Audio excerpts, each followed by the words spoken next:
So, welcome to our latest blog. We're driving to Comic-Con with butterflies in my stomach, presenting footage for the first time. It was always a slightly intimidating and scary thing. Plus, I've got to face a day of interviews. But another 10 hours and it'll all be behind us.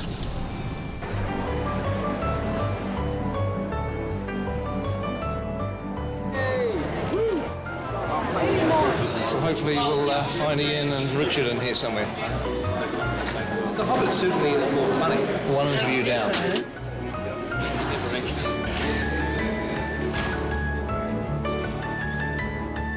When I call you guys up on stage... Are we coming out one at a time? Yes. I saw on the One Ring this morning that people have been camping out since Wednesday to get into Hall H. Those are the sorts of people that I like hanging out with. I'm going to be going on soon, and I've been recruited to do some blog filming with my iPhone, because this camera isn't allowed on stage, but nobody's going to stop me shooting with my iPhone.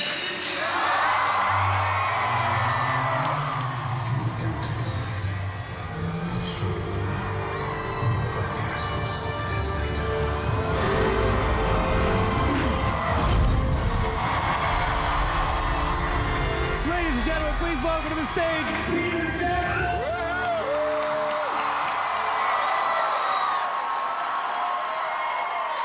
Let's bring up a few of our friends that we have here.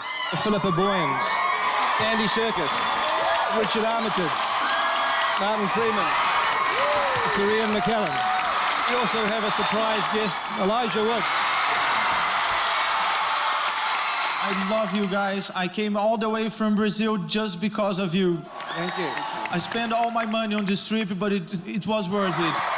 These are the people that we're making the film for, and I'm really happy that it was received in such a great way. I'd just like you to do something for all the people that couldn't be here. Could you just say hi from Comic-Con? 1, 2, 3. Fantastic. No need for a take two. That was bloody good. And so now we would like to show you a little bit of what we showed the audience in Hall H.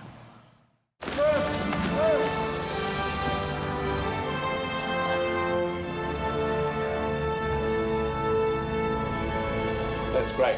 Good. Welcome to the last 5 days of our shoot. It's a bittersweet kind of moment. It feels like I'm still at the foot of the mountain. It's a little difficult to do a wrap-out on our last bit of shooting because so much of what we've been doing recently has been filmed too, which is obviously secret. But we'll show you little bits and pieces, little snippets, and there'll be a lot more of what we've been doing that we'll save up for future vlogs. Hey, Comic-Con fans, how are you? This is Dory, coming live from the set of The Hobbit. Stay classy, San Diego. Hi, Comic-Con. John Callan here. I play Oin in The Hobbit. Evni Anadu Shute ni Comic-Con.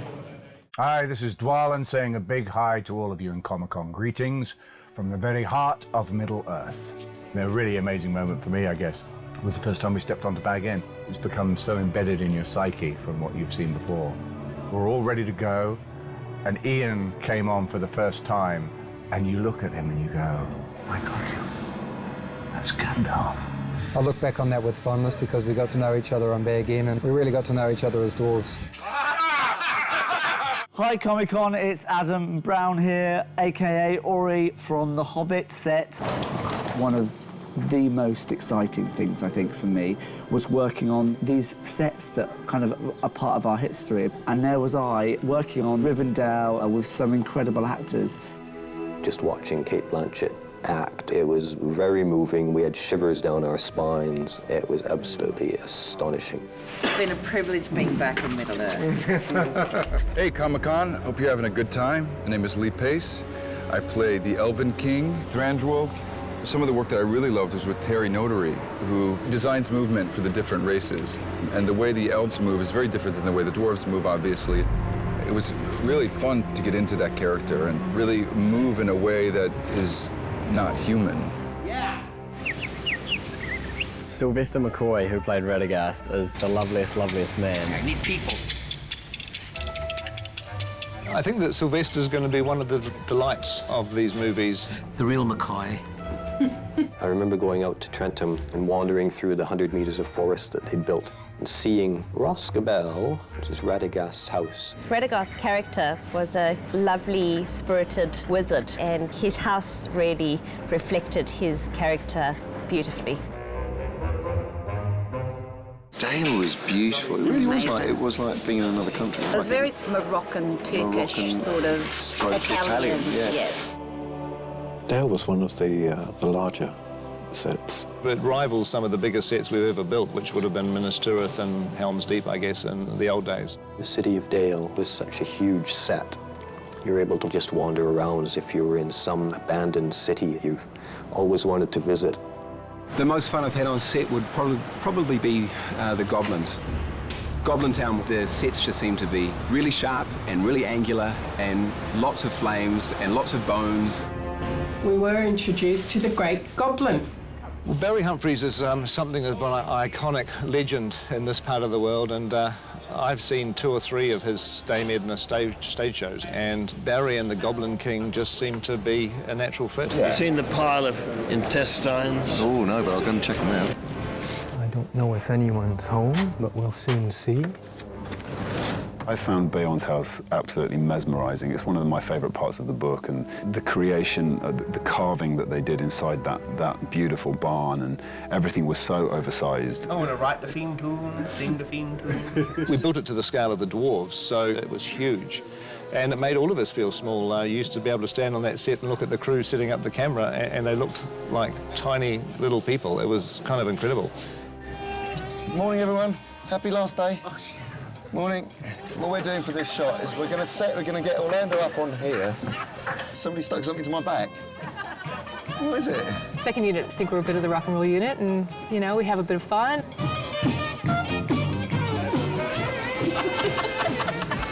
Greg's shorts, I think. Have to be the high. Yeah. Just loop it, bro. Just loop it. No problem.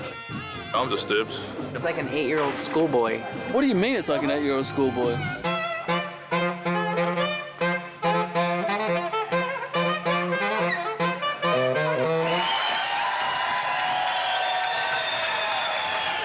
He's a rock star. He has got energy to burn, and that infectious enthusiasm and his absolute dedication made a huge difference to the second unit. And crank it up. And in 3, 2, 1, action! And cut! That is a wrap for the second unit. Second unit!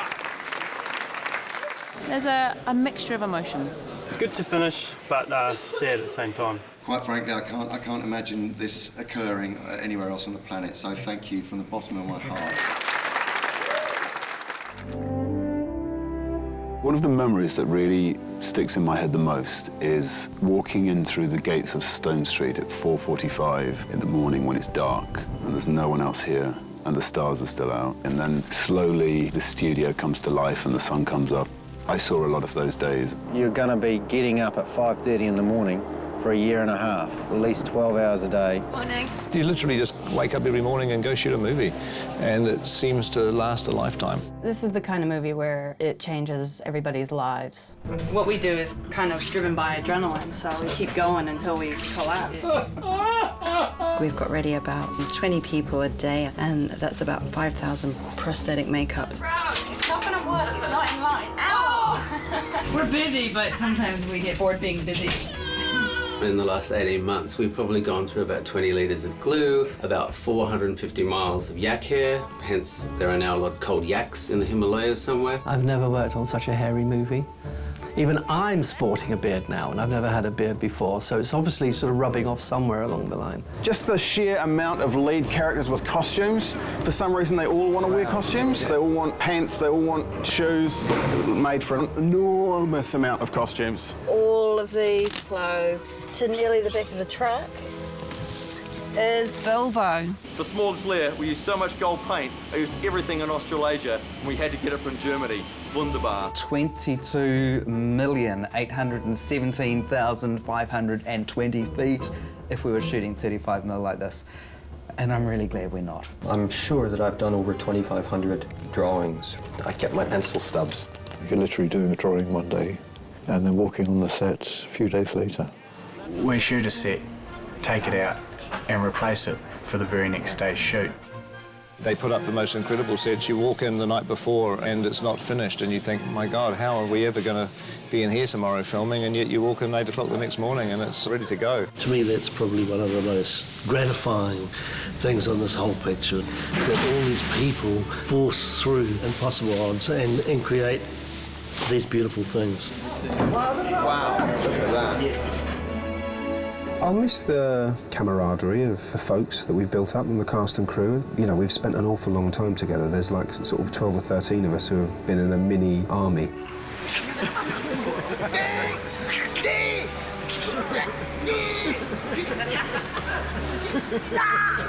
Well, I mean, they're all people I would love to work with again. Fantastic cast. I'm surrounded by these mates. I'm surrounded by my comrades. I'm surrounded by these great actors. Please, not every time. Get off. I mean... You get so close that you're able to freely abuse them on a daily basis and they don't seem to mind. And that's the poster. But a very high quality of human beings involved. Pretty soon we won't be all together as a gang.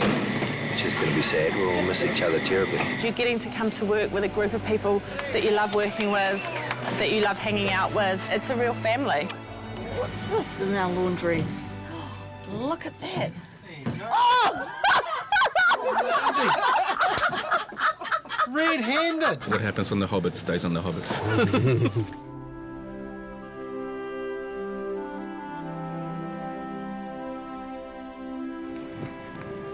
Finishing up in Mirkwood today, eh? It's the old, finish with a bang.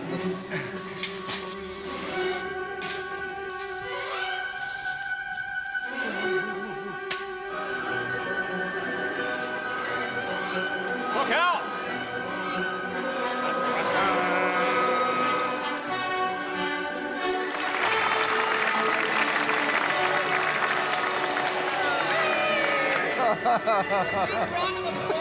I'm gonna miss you. I'm gonna miss you, man.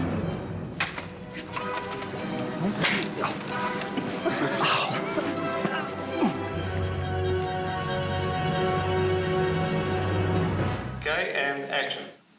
I need a horse. Why? Where are you going? In search of answers. All right, and cut.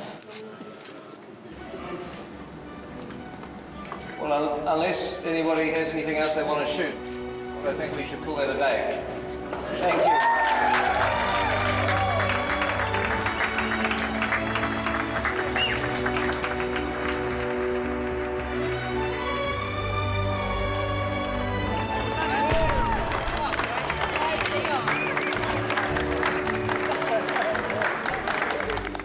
Well, obviously, I just want to say thank you to everybody, an incredible cast, incredible crew. Seems like a lifetime ago that I had to do this speech at the beginning of the shoot. Oh, God, it was a long time ago. You know, as a director, it can be kind of a lonely job. You know, at times you feel like you're by yourself trying to solve problems, but then everybody steps in and suddenly I realise I've got this incredible support and all of you guys have got my back and you're behind me. And for that, I'm incredibly grateful. Thank you.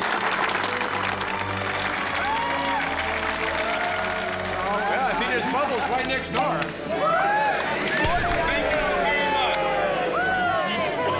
It's been a terrific atmosphere shooting this movie, and I hope the vlogs have in some way given you all a chance to share in that and to experience it for yourselves. And we'll be continuing in post-production. The energy, the environment, everything's going to be very, very different, but it's still got the equal amount of challenges. So look forward to seeing you during post-production. It's just lemonade, honestly. Come on, show some love. Put your arm around the person next to you.